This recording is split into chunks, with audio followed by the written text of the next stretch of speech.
Hello everyone, this is Professor MH और today we will discuss an important topic of final account, that is adjustment.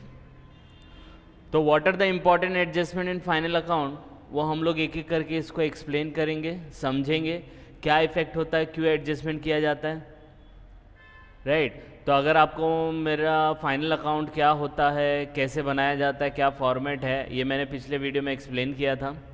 Format तो हो चुका है, basic introduction हो चुका है. उसके बाद हम लोग ने फाइनल अकाउंट का फॉर्मेट देखा था, डीप में देखा था, वो भी हो चुका है. अब हम लोग देखेंगे इसके एडजस्टमेंट. एक बार आपने एडजस्टमेंट समझ लिए तो फाइनल अकाउंट बनाने में आपको प्रॉब्लम नहीं आएगी. तो अभी ये वीडियो में हम लोग सिर्फ डिस्कस करने वाले एडजस्टमेंट के इफ़ेक्ट्स और एडजस्टमेंट क्यों किए जाते हैं. आई बात समझ में. तो एडजस्टमेंट का क्या क्या इफेक्ट होगा, क्यों किया जाता है, वो इस वीडियो में देखेंगे.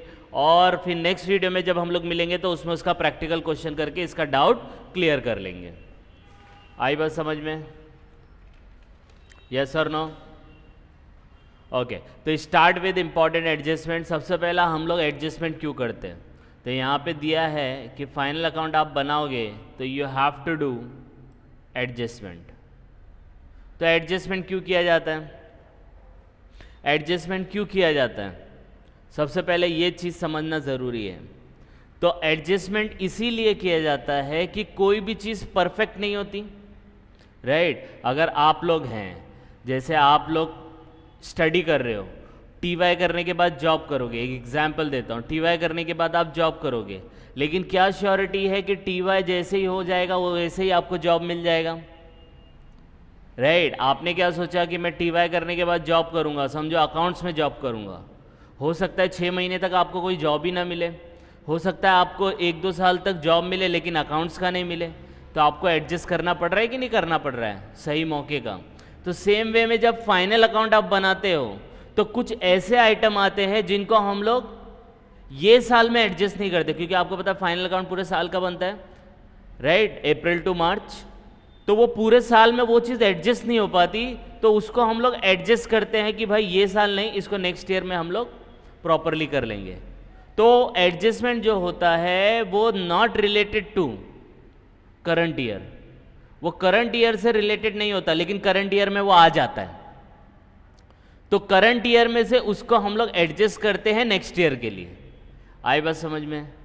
तो एडजस्टमेंट इन फाइनल अकाउंट क्या होता है, वो करंट ईयर का नहीं होता है. मतलब आप करंट ईयर में वो मिलता है, आप उसको यूज़ करते हैं और आप उसका मतलब एंजॉय करते हैं वो चीज़, लेकिन उसका जो बेनिफिट है आपको नेक्स्ट ईयर तक जाता है. तो इसलिए हम लोग उसको करंट ईयर में उसको एडजस्ट करते हैं नेक्स्ट ईयर के लिए. तो अगर आपसे कोई पूछे कि what do you mean by adjustment, तो एडजस्टमेंट ऐसा होता है कि as of now there is no need, लेकिन हम लोग इसको एडजस्ट कर रहे हैं नेक्स्ट ईयर के लिए. तो दिस इज कॉल्ड एडजस्टमेंट. आई बात समझ में. जैसे एग्जाम्पल के तौर पे आप कोई कंपनी में काम कर रहे हो, बराबर है, आपको सैलरी मिला, अब सैलरी मिला, आपको और ज़रूरत था क्योंकि दिवाली भी आ रहा है, फेस्टिवल आ रहा है. तो आप बोले अपने कंपनी वाले को कि सर मुझे अगर 1 महीने का सैलरी एडवांस में मिल जाता तो बहुत अच्छा होता.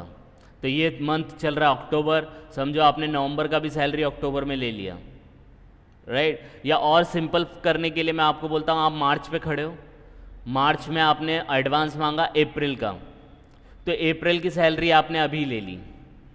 तो अप्रैल तो नेक्स्ट ईयर होगा ना, नेक्स्ट ईयर फाइनल अकाउंट बनाएगा तो वो नेक्स्ट ईयर की सैलरी होगी, लेकिन वो सैलरी आपने यही साल ले ली, एंजॉय किया कि नहीं किया, लेकिन वो सैलरी ये साल को बिलोंग करती है कि नहीं करती है, नहीं करती है. वो तो नेक्स्ट ईयर की सैलरी आपने अभी ले लिया.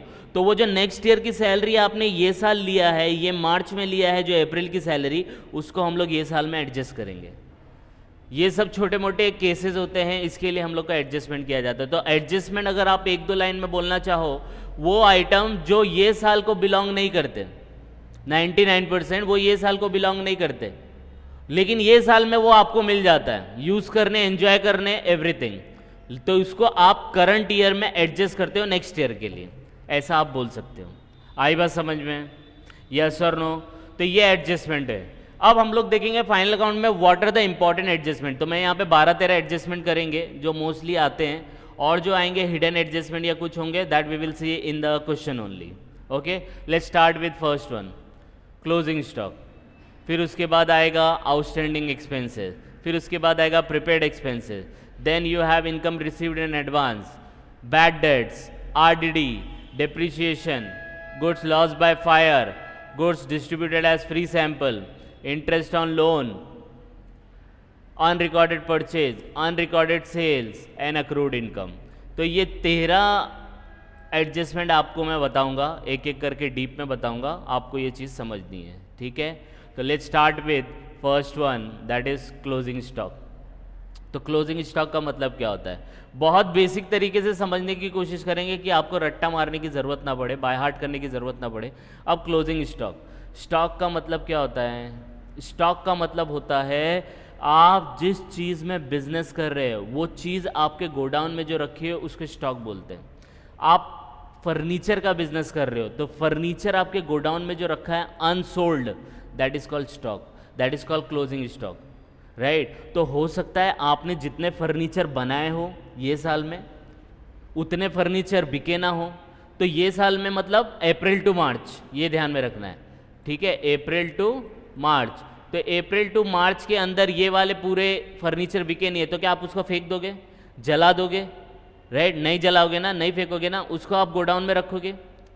तो वो गोडाउन में रखी हुई चीज़ आपके लिए क्या है, इनकम जनरेट करेगी नेक्स्ट ईयर. करेगी कि नहीं करेगी? करेगी कि नहीं करेगी? इनकम जनरेट करेगी, क्योंकि गोडाउन में माल रखा है तो वो चीज़ ये साल नहीं बिकी तो नेक्स्ट ईयर बिकेगी. बिकेगी कि नहीं बिकेगी? यस, तो इनकम जनरेट करेगा. तो ये चीज़ अपने यहाँ पे बच गई ना, तो ये नेक्स्ट ईयर यूज़ होने वाला है, तो इसको ये साल में एडजस्ट करने का. तो ये क्या चीज़ है, आपको इनकम जनरेट करेगा नेक्स्ट ईयर में.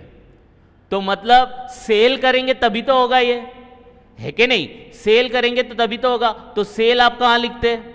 ट्रेडिंग अकाउंट में लिखते हैं, ये तो पता है ना, ट्रेडिंग अकाउंट के क्रेडिट साइड में. तो इसको भी जब फर्स्ट इफेक्ट डालेंगे ना तो सेल्स के नीचे लिख देंगे, ट्रेडिंग के क्रेडिट साइड में. आई बात समझ में? लेकिन आप मैन्युफैक्चरिंग बना रहे हो तो मैन्युफैक्चरिंग बनाओगे तो रॉ मटेरियल अगर WIP का है या रॉ मटेरियल का है तो उसको मैन्युफैक्चरिंग के क्रेडिट साइड में डालने का. आई बात समझ में? यस और नो? समझा कि नहीं समझा? तो पहला इफेक्ट हम लोग ने सेल्स के नीचे लिख दिया, तो हम लोग फोकस यहाँ पे करेंगे ज़्यादातर, जब ये क्वेश्चन में आएगा तो वी विल सी. तो सेल्स के नीचे लिख देंगे क्रेडिट साइड. क्यों? सेल्स तो हुआ नहीं, लेकिन सेल्स के नीचे रखो तो समझ में आएगा कि हाँ ये माल बेचना है. आई बात समझ में? दूसरा इफेक्ट, हर एडजस्टमेंट के 2 इफेक्ट होते हैं, तो सेकंड इफेक्ट भी आएगा. सेकंड इफेक्ट क्या आएगा कि भाई ये हमारे लिए क्या है, गोडाउन में रखा हुआ माल है, तो हमारे लिए क्या है, एसेट है. जो फ्यूचर में इनकम जनरेट करे उसको एसेट बोलते हैं. जो फ्यूचर में इनकम जनरेट करे उसको क्या कहते हैं? एसेट कहते हैं. तो इसलिए सेकंड इफेक्ट जो आएगा वो आएगा एसेट साइड. आई बात समझ में? तो क्लोजिंग स्टॉक का इफेक्ट आएगा पहला ट्रेडिंग के क्रेडिट और दूसरा आएगा एसेट साइड. आई बात समझ में? यस और नो? सेकंड करते हैं, आउटस्टैंडिंग एक्सपेंस है. अब देखो आउटस्टैंडिंग का मतलब क्या होता है, अभी तक पे नहीं हुआ है. तो हम लोग को पूरे साल का बनाना है ना, साल में कितने महीने होते हैं? 12 महीने. तो आपको पूरा 12 महीने का रेंट पे करना पड़ेगा, इलेक्ट्रिसिटी पे करना पड़ेगा, या जो भी खर्चा हो पे करना पड़ेगा. अगर आपने नहीं किया, आप नेक्स्ट ईयर में करोगे, तो नेक्स्ट ईयर में करोगे बराबर है, क्योंकि आपके पास पैसे नहीं है. लेकिन ये साल तो दिखाओ ना उसको कि आपने पूरे साल में कितना खर्चा किया है. पेमेंट आप नेक्स्ट ईयर कर रहे हो, ठीक है, रुक के कर रहे हो, ठीक है, लेकिन ये साल बताओ तो सही कि आपका कितना खर्चा हुआ. तो आउटस्टैंडिंग जो भी खर्चा होएगा ना वो खर्चे में ऐड करने का. तो आपने 12 महीने की जगह 10 महीने का खर्चा दिखाया तो 2 महीने का उसमें क्या करने का, ऐड. इसलिए पहला इफेक्ट जो आता है वो आता है ऐड टू रिस्पेक्टिव एक्सपेंस. पहला एक्सपेंस को ऐड कर दो. आपको पता है ऐड कर देंगे तो पता चल जाएगा 10 का 12 महीने का हो जाएगा. लेकिन 2 महीने का अभी तक पे नहीं किया है ना, पे नहीं किया मतलब फ्यूचर में पे होगा, नेक्स्ट ईयर पे होगा कि नहीं होगा. तो हमारे लिए क्या है, एसेट नहीं लायबिलिटी है. जो इनकम जनरेट करे उसको एसेट, जो लायबिलिटी जनरेट करे, ऑब्लिगेशन जनरेट करे, उसको लायबिलिटी बोलते हैं. तो सेकंड इफेक्ट जो आएगा लायबिलिटी साइड, करंट लायबिलिटी. आई बात समझ में? यस और नो? तो ये आउटस्टैंडिंग हो गया. Third, prepaid expenses. Prepaid expense क्या होता है, ये आउटस्टैंडिंग है मतलब पे नहीं किया. तो 12 महीने का था तो सिर्फ 10 महीने का पे किया. प्रीपेड में क्या होता है, 12 महीने का ही पे करना था लेकिन आपने 14 महीने का पे कर दिया, 15 महीना ले लो, चलो 15 महीने का पे कर दिया। अरे भाई रेंट आपको भरना था सिर्फ 12 महीने का 10,000 के हिसाब से, तो 10,000 इंटू 12 कितना होता है, 120, बराबर है 120 होता है कि नहीं, 120 होता है। लेकिन आपने पे कितना कर दिया, 1.5 लाख पे कर दिया, तो 30,000 आपने क्या कर दिया, ज़्यादा पे कर दिया। तो ये 30,000 जो आपने ज़्यादा पे किया है, 30,000 जो आपने ज़्यादा पे किया है, ये साल के लिए नहीं, नेक्स्ट ईयर का रेंट है ना, तो ये साल में क्यों दिखाने का। तो ये साल अगर आपने पे भी किया है तो वो खर्चे में से माइनस कर दो भाई। अपने को 14 महीना नहीं दिखाना, अपने को 10 महीना नहीं दिखाना, अपने को कितना दिखाना, 12। तो 12 महीने का दिखाने के लिए 15 महीने का जो है इसमें से 3 महीने का माइनस। तो पहला जो इफेक्ट आएगा लेस फ्रॉम रेस्पेक्टिव एक्सपेंस, और सेकेंड इफेक्ट क्या आएगा, सेकेंड इफेक्ट क्या आएगा, आपने एक्सपेंस में से लेस कर दिया लेकिन इसका बेनिफिट आपको नेक्स्ट उसमें मिलेगा ना, नेक्स्ट ईयर में, जिससे बेनिफिट जनरेट हो, वो किधर जाता है, एसेट साइड जाता है। आई बात समझ में, यस और नो। अगर नहीं समझता है 1-2 बार देखना है इसको, 1-2 बार रेफर करना, 1-2 बार फिर से सुनना, तो समझ में आ जाएगा। आई बात समझ में, ठीक है। अब स्टार्ट करते हैं next adjustment. Income received in advance, same है, इनकम है रिसीव्ड इन एडवांस हो गई। मतलब आपने कोई चीज़ करी नहीं, जैसे आप मैन्युफैक्चरिंग फाइनल अकाउंट बना रहे हो, समझो आपको ऑर्डर मिला कि भाई मुझे 100 यूनिट बना के दो एज पर माई इंस्ट्रक्शन, ठीक है, कितने यूनिट, 100 यूनिट बना के दो, ठीक है। तो उसने बोला ठीक है, उसने सामने वाले ने एडवांस दे दिया, ये लो भाई 1 लाख रुपया एडवांस रखो, फिर जब आप माल बना के भेजोगे तो बैलेंस अमाउंट दूंगा, ठीक है। अब 1 लाख रुपया दे दिया, 1 लाख रुपया आपने कुछ किया क्या, आपने सिर्फ ऑर्डर लिया, लेकिन आपके साइड से तो बाकी है ना काम करना, तो इनकम तो आपको जनरेट हो गई, इनकम तो आपको जनरेट हो गई, बराबर है, लेकिन अभी भी उसका बाकी है ना। तो ये इनकम आप ये साल में तो यूज कर लोगे, लेकिन इसका काम आपको नेक्स्ट ईयर करना पड़ेगा कि नहीं करना पड़ेगा। अब नेक्स्ट ईयर करना पड़ेगा तो हमारे लिए ऑब्लिगेशन है कि भाई पैसा आ गया, काम करना पड़ेगा नेक्स्ट ईयर, क्योंकि पैसा हम लोग ने पहले ही ले लिया। तो आपका जो इसका इफेक्ट होता है वो पहला होता है less from respective income. Income में से है, एडवांस में लिया है ना, तो क्यों एडवांस में लिया है, वो नेक्स्ट ईयर यूज होगा, तो जो इनकम रहेगी वो इनकम में से उसको क्या करो, लेस कर दो। तो लेस करेंगे तो करंट ईयर की इनकम बन जाएगी, और उसको फिर आपको कहाँ दिखाना, लायबिलिटी साइड। अब बोलेंगे सर ये तो एडवांस में इनकम है ना, ये तो एसेट होना चाहिए। एसेट नहीं होगा बच्चा, क्योंकि ऑलरेडी आपने वो इनकम मतलब ले लिया, उसको यूज भी कर लिया होगा। अब इसका जो काम करना बाकी है, जिस पर्पस के लिए आपको पैसा मिला, वो तो काम अभी हुआ नहीं ना, वो तो बाद में होगा, नेक्स्ट ईयर होगा, तो आपके लिए तो ऑब्लिगेशन है ना, इसलिए सेकेंड इफेक्ट जो रहेगा वो लायबिलिटी साइड जाएगा। पहला इनकम में से लेस करो कि भाई अपने को एडवांस इनकम क्यों मिला, वो नेक्स्ट ईयर का है, तो यहाँ से लेस कर दो, और दूसरा इफेक्ट लायबिलिटी में डाल दो, क्योंकि भाई अपने को ये इनकम के बेसिस पे दूसरा काम करना है नेक्स्ट ईयर को। आई बात समझ में, यस और नो। तो ये है income received in advance. Next is bad debts, and मैं दोनों एक साथ लूंगा, आरडीडी, ठीक है। पहला बैड डेट्स जो है, बैड डेट्स का मतलब होता है वो कस्टमर जो पैसे देने से इनकार करे, तो कैश वाला नहीं बच्चा। जब आप माल, ध्यान से सुनना, जब आप माल, जो चीज़ आप बेचते हो, सेल करते हो, उधारी पे बेचा, तो उससे डेटर जनरेट होता है। क्या जनरेट होता है, डेटर। अगर उधार देने के बाद डेटर बोलता है नहीं दूंगा, जो करना है कर लो, मैं नहीं देने वाला, उसको हम लोग बोलते हैं बैड डेट्स। क्या बोलते हैं उसको हम लोग, बैड डेट्स। तो जो उधार पे माल ले ले और बोले कि मैं पैसा नहीं दूंगा, उसको बैड डेट्स बोलेंगे। तो बैड डेट्स मतलब पैसा नहीं आने वाला है, तो वो मतलब कस्टमर जो आपने लिखा होगा कि भाई मैंने 3,000 का मिस्टर XYZ को माल बेचा, मिस्टर X को बेचा, अब 3,000 में से वो बोला कि भाई 1,000 ले ले, 1,500 नहीं दूंगा, तो 1,500 तो माइनस ही करना पड़ेगा ना। आई बात समझ में। तो जो बैड डेट्स होता है वो कस्टमर से क्या करने का, लेस करने का, और ये पैसा अपने को नहीं आने वाला है, ये पैसा नहीं आने वाला है, तो हमारे लिए क्या है, लॉस है। और जितने भी खर्चे और लॉस होते हैं वो कहाँ जाते हैं, P&L के डेबिट साइड में। आई बात समझ में, यस और नो। तो ये हो गया। सेम वे में आरडीडी है। आरडीडी का क्या मतलब होता है, रिजर्व फॉर डाउटफुल डेट, मतलब कस्टमर के ऊपर ही क्रिएट होता है, लेकिन हम लोग पहले से इंट्यूशन लगाते, फोरकास्टिंग करते कि भाई इतने लोग पैसा नहीं दे सकते, ये बैड डेट्स में क्या होता है, आपको कंफर्म पता है ये पैसा नहीं देगा, ये बहुत ही अच्छा आदमी है, ये पैसा नहीं देने वाला है।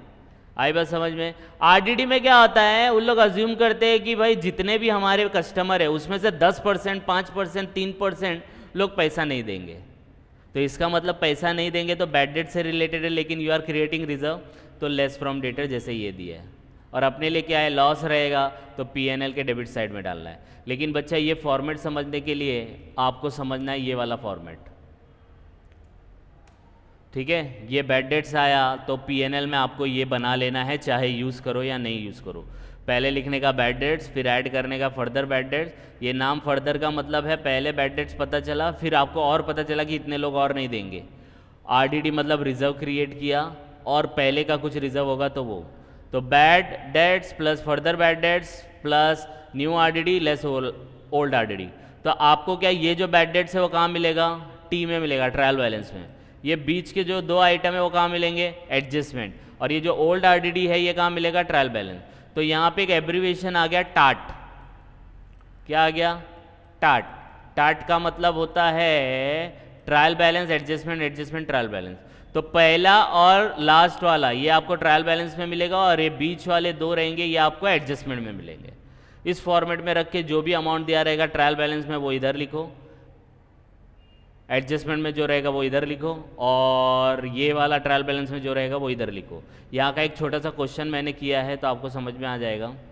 देखो यहाँ पे बैड डेट्स ट्रायल बैलेंस में है 10,000, फर्दर बैड डेट्स है 2,000, आरडीडी में ट्रायल बैलेंस में आरडीडी दिया 2,500, नया एडजस्टमेंट बोला 5% करो 1 लाख के ऊपर तो 5,000। तो बैड डेट्स लिख दिया ट्रायल बैलेंस का 10,000, फर्दर बैड डेट 2,000 ऐड हो गया, आरडीडी ट्रायल बैलेंस का है तो ट्रायल बैलेंस की आरडीडी मतलब ओल्ड आरडीडी है तो 2,500 माइनस कर दिया, एडजस्टमेंट में जो दिया है वो न्यू आरडीडी वो है 5,000, ये प्लस कर दिया। इन सबको प्लस करना है, 10,000 + 2 + 5 तो कितना हो गया, कितना हो गया 17, 17 में से 2.5 गया 14,500। ये वाला आपको लिखना है। कभी कभी ये आंसर जो है माइनस में आता है, कभी कभी ये वाला आंसर क्या आता है, माइनस में आता है। तो आप माइनस में जैसे पीएनएल में बनाते हो ना, तो पीएनएल में आप इधर लिखोगे, यहाँ पे देखो बैड डेट्स दिया है तो यहाँ पे भी आप माइनस में लिख सकते हो ऐसा करके, और अगर नहीं है तो फिर ये साइड लिखना। लेकिन मेरी एडवाइस है क्रेडिट साइड ना लिखते हुए अगर आपने यहीं पे फॉर्मेट बना के यहीं पे माइनस में लिख दिया तो जब प्लस माइनस करने का टाइम आएगा तो इसको माइनस कर देना बस। तो माइनस का साइन डाल के इधर ही लिखो फॉर सेफर साइड। प्लस में आया तो वो तो लिखना ही है 14,500। आई बस समझ में, समझा कि नहीं समझा। तो ये बैड डेट्स और फर्दर बैड डेट्स और आरडीडी का फॉर्मेट आपको याद रखना है, टाट, trial balance adjustment, adjustment trial balance, ठीक है। आगे बढ़ते हैं। Next is depreciation. डेप्रीशिएशन क्या होता है, आपको पता है एसेट पे निकलता है। एसेट की वैल्यू में जो भी कमी आती है due to use, due to wear and tear, तो उसको डेप्रीशिएशन बोलते हैं। तो इससे वैल्यू में कमी आएगी मतलब एसेट कम होगा, एसेट की वैल्यू कम हो रही है, बराबर है। अब जब एसेट की वैल्यू कम हो रही है तो पहला हम लोग लेस फ्रॉम एसेट करेंगे, ठीक है। एसेट की वैल्यू कम हो रही है तो लेस फ्रॉम एसेट। दूसरा, हमने जो एसेट करा था उसका वैल्यू कम हो रहा है मतलब हमारे लिए एक्सपेंस है कि इनकम है, हमारे लिए तो एक्सपेंस है, तो हम लोग वो डेप्रीशिएशन को कहाँ डालेंगे, पीएनएल के डेबिट साइड में, क्योंकि वहाँ पे जितने भी खर्चे होते वो आते। कभी कभी मैन्युफैक्चरिंग डेबिट साइड या ट्रेडिंग में भी डालना पड़ता है अगर वो related to factory, related to factory building जो भी रहेगा उसके रिलेटेड रहेगा। अदरवाइज आपको पीएनएल में डालना है डेप्रीशिएशन। तो जैसे प्लांट एंड मशीनरी है तो मैन्युफैक्चरिंग में डालो, अगर मैन्युफैक्चरिंग नहीं सिर्फ ट्रेडिंग पीएनएल बना रहे हो तो ट्रेडिंग में डालो। आई बात समझ में। तो डेप्रीशिएशन का मतलब होता है एसेट की वैल्यू में से कमी आना। तो एसेट की वैल्यू में से कमी आना तो लेस फ्रॉम एसेट पहला। फिर दूसरा ये सोचने का यार एसेट की वैल्यू कम हो गई तो हमारे लिए तो लॉस है ना, और लॉस जितने भी होते हैं वो कहाँ दिखाने पड़ते हैं, पीएनएल के डेबिट साइड में, राइट। मैन्युफैक्चरिंग के डेबिट साइड, ट्रेडिंग के डेबिट साइड, वो डिपेंड करता है वो फैक्ट्री से रिलेटेड एसेट हो तो। Am I clear in this, समझ में आया कि नहीं आया। नेक्स्ट करते हैं गुड्स लॉस बाय फायर। अब लॉस बाय फायर है, इसको समझने के लिए मैं आपको बेसिक चीज़ बताता हूँ। आप जब सेल करते हो, कोई भी गुड्स आप सेल करते हो तो कहाँ लिखते हो, कहाँ लिखते हो, यहाँ लिखते हो। सेल करते तो देखो यहाँ पे लिखा लिखा कि नहीं लिखा है ना। अब देखो goods loss by fire taken by free sample, उसी के नीचे लिखा। तो कैसा इसको समझने का, सेल किया मतलब गुड्स अपने कंपनी से निकल गया, तो लॉस बाय फायर हो, प्रोपराइटर लेके जा रहा है, या फ्री सैंपल डिस्ट्रीब्यूट किया, वो भी आपका अपने गोडाउन से निकल जाएगा, कंपनी से निकलेगा, लेकिन उससे पैसा नहीं आता है। अब जिस सामान में आग लग गई वो भी तो हमारे गोडाउन से निकल जाएगा ना, लेकिन उसका पैसा आएगा क्या, नहीं आएगा। इसीलिए बोला है कि goods loss by fire it is like a sales ही होता है। ये सिर्फ समझाने के लिए बता रहा हूँ, अनऑफिशियल एक्सप्लेनेशन है कि आपको समझ में आ जाए। सेल हुआ, सेल में क्या मिलता है, कैश मिलता है, लेकिन लॉस बाय फायर में भी, सेल्स में क्या गुड्स बाहर निकल जाता है, लॉस बाय फायर में भी गुड्स बाहर निकल जाता है, लेकिन सेल्स में क्या होता है, कैश मिलता है, लेकिन गुड्स लॉस बाय फायर में लॉस हो जाता है। इसलिए पहला जो है सेल्स के नीचे लिखने का, दैट इज ट्रेडिंग के क्रेडिट साइड में। आई बात समझ में। और दूसरा इफेक्ट हमारे लिए लॉस है ना, और जितने भी लॉस और एक्सपेंस आएंगे वो सब के सब क्या हो जाएंगे, पीएनएल के डेबिट साइड। जैसे यहाँ पे मैंने लिखा था, तो पीएनएल का डेबिट साइड सेकेंड इफेक्ट। कभी कभी क्या होता है कि जब ये लॉस बाय फायर होता है ना, तो इंश्योरेंस वाला पैसा देता है, तो सेम इफेक्ट आएगा। तो और अगर इंश्योरेंस वाले ने पैसा दिया तो पहला इफेक्ट तो वहीं जाएगा, लेकिन दूसरा इफेक्ट दो जाएगा। पीएनएल के डेबिट साइड में लिखोगे तो इंश्योरेंस का पैसा माइनस करके लिखो, और जो इंश्योरेंस का पैसा है वो अपने को इनकम जनरेट कर रहा है, तो वो एसेट साइड में चला जाएगा। तो एग्जाम्पल के तौर पे आपका 10,000 रुपये का माल गुड्स लॉस बाय फायर हुआ, मतलब 10,000 रुपये का माल निकल गया, तो उसको ट्रेडिंग के क्रेडिट साइड में लिख दो सेल्स के नीचे, पहला इफेक्ट हो गया। अब 10,000 का लॉस बाय फायर हुआ ना, 10,000 में से क्या हुआ, 2,000 इंश्योरेंस वाले ने दिया, तो 2,000 इंश्योरेंस वाले ने दिया, तो एक्चुअल में हम लोग का खर्चा 10,000 का हुआ था लॉस, लेकिन 2,000 और आ गया कंपनी से, तो हमारा लॉस कितना हो जाएगा, 8,000 हो जाएगा। तो पीएनएल में 8,000 लिखने का, और 2,000 तो हम लोग को मिलने वाला है, तो 2,000। तो देखो ना यहाँ पे कितना, 10,000 क्रेडिट में, और पीएनएल के डेबिट और एसेट का मिला के देखो 10,000, 2,000 यहाँ पे और 10,000 यहाँ पे, 8,000 यहाँ पे। आई बस समझ में, यस और नो। तो ये सब हम लोग जब ये करेंगे ना प्रैक्टिकल क्वेश्चन, तो उसमें और क्लियर हो जाएगा, फिर देखेंगे इसको कैसे सॉल्व करना है, ठीक है। Next, goods distributed as free sample, same है, सैंपल के तौर पे फ्री में दे रहा है, तो एक टाइप का सेल ही हो गया ना, पैसा नहीं आएगा, लेकिन सैंपल दिया तो सेल ही हो गया, पैसा नहीं आएगा तो सेल्स के नीचे लिखो, तो फर्स्ट ट्रेडिंग के क्रेडिट साइड में, और अपन ने फ्री में दिया, पैसा नहीं आ रहा, तो हमारे लॉस, तो पीएनएल डेबिट साइड। आ रही है बात समझ में, यस और नो। तो ये आपके एडजस्टमेंट हो गए। Next adjustment is interest on loan, आपको इंटरेस्ट मिल रहा है लोन के ऊपर, ठीक है, तो इंटरेस्ट मिल रहा है, तो वो इंटरेस्ट आपके लिए इनकम है, इनडायरेक्ट इनकम है, आपका बिजनेस तो है नहीं वो इनकम कमाना, तो आपको जो भी इनडायरेक्ट इनकम आएगी वो आपके पीएनएल में जाएगी, क्योंकि पीएनएल एक ऐसा अकाउंट होता है जिसके अंदर जितनी भी इनडायरेक्ट इनकम होती है या इनडायरेक्ट एक्सपेंस होते हैं वो लिखते हैं। तो आपने इन्वेस्टमेंट किया, आपने लोन दिया, उस पर इंटरेस्ट मिल रहा है, तो ये आपके लिए इनकम है, पहला इफेक्ट जाएगा प्रॉफिट एंड लॉस के क्रेडिट साइड। यहाँ पे मैं आपको बता दूँ, देखो ये पीएनएल बनाया था, दिया है कि नहीं दिया है, देखो यहाँ पे मैं हाईलाइट करता हूँ, आया कि नहीं आया, तो एक क्रेडिट साइड में जाएगा। दूसरा इफेक्ट किधर जाएगा, दूसरा इफेक्ट हम लोग एसेट साइड में ऐड कर देंगे, ऐड टू एसेट अकाउंट, मतलब जो लोन दिया या इन्वेस्टमेंट किया उसमें ऐड कर दो। आई बात समझ में, क्योंकि ये इनकम जनरेट कर रहा है हमारे लिए, तो हमारा वो एसेट इंक्रीज हो रहा है, राइट। तो फर्स्ट इफेक्ट क्रेडिट साइड, दूसरा इफेक्ट एसेट में ऐड करने का। आई बात समझ में, यस और no. Next one, unrecorded purchase, बहुत सिंपल है, आपने परचेज रिकॉर्ड ही नहीं किया, अरे सिंपल है ना, परचेज रिकॉर्ड नहीं किया तो क्या करने का, ऐड टू परचेजेस, और परचेज किससे करते हैं आप, सप्लायर से, तो सप्लायर में ऐड कर दो। अगर आपने कोई माल खरीदा है उसको रिकॉर्ड नहीं किया तो रिकॉर्ड करो ना, खरीदने में रिकॉर्ड करो, तो परचेज में ऐड कर दिया, किससे खरीदा, सप्लायर से, सप्लायर मतलब क्रेडिटर, तो add to creditor, second effect. आई बात समझ में। सेम वे में देखो क्या है, अनरिकॉर्डेड सेल्स है, सेल्स रिकॉर्ड ही नहीं किया, अरे क्यों नहीं किया, गलती हो गई, ठीक है, अनरिकॉर्डेड सेल्स है, रिकॉर्ड करो, तो पहला इफेक्ट क्या होएगा, तो सेल्स में ऐड करो, तो सेल्स में ऐड हो गया। सेल्स में ऐड हो गया, किसको सेल करते, कस्टमर को, और इंग्लिश में क्या बोलते, डेटर, तो ऐड टू डेटर। आ रही है बात समझ में, सेकेंड इफेक्ट हो गया। Last one, accrued income. अब ये अक्रूड इनकम क्या होता है, कोई कोई बोलता है accrued is outstanding, you can relate that. Accrued मतलब आउटस्टैंडिंग टाइप में आप इसको अज्यूम कर सकते हो या जनरलाइज कर सकते हो। वो इनकम जो आपको कमा तो लिए मिला नहीं है, वो इनकम जो आपने कमा तो ली है लेकिन मिला नहीं है, तो आप कहाँ लिखोगे इसको?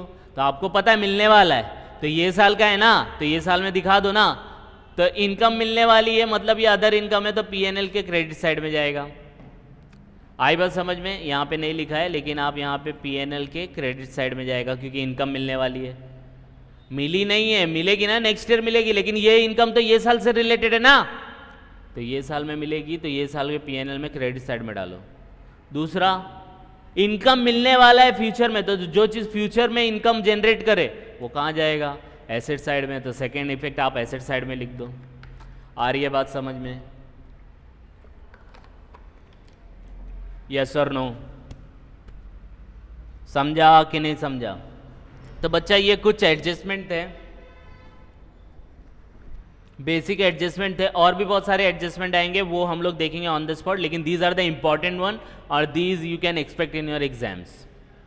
ठीक है, आप इसको एक दो बार गो थ्रू करो, कुछ डाउट आएगा तो प्लीज कमेंट। और नेक्स्ट वीडियो में हम लोग इसका प्रैक्टिकल क्वेश्चन देखेंगे with adjustment, with tricky adjustment. Okay, तो बाय द टाइम इसको एक दो बार रेफर करो, कुछ डाउट आएगा तो please comment, and please like and subscribe for more videos. Thank you.